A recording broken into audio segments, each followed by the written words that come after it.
good.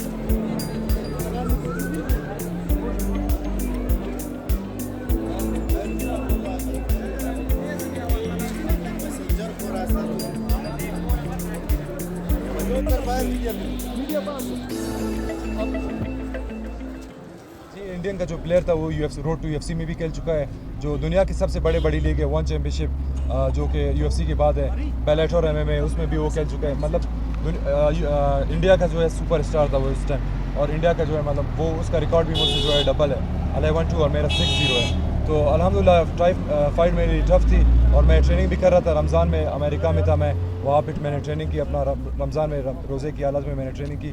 तो मुझे उम्मीद था अपने कोचेस पे, अपने आप लोगों, अपने जो हमारे मेरे चाहने वाले उन सब पे मुझे यकीन था कि वो इंशाल्लाह मैं जो है इसको जो है जल्दी आराम से ही फिनिश कर दूँगा। तो मेरी फ़ाइट हुई इंडिया के ख़िलाफ़, और वो लड़का बहुत ही अच्छा था। इंडियन जो मीडिया थी वो सब उसको मतलब बहुत ज़्यादा अप्रिशिएट कर रहे थे, बहुत ज़्यादा सपोर्ट कर रहे थे, और उसको ट्रेनिंग कैंप करवाई थी ऑस्ट्रेलिया वगैरह में सब कुछ। तो अल्हम्दुलिल्लाह मैंने मेहनत की थी, अल्लाह पाक ने इज़्ज़त दी मुझे।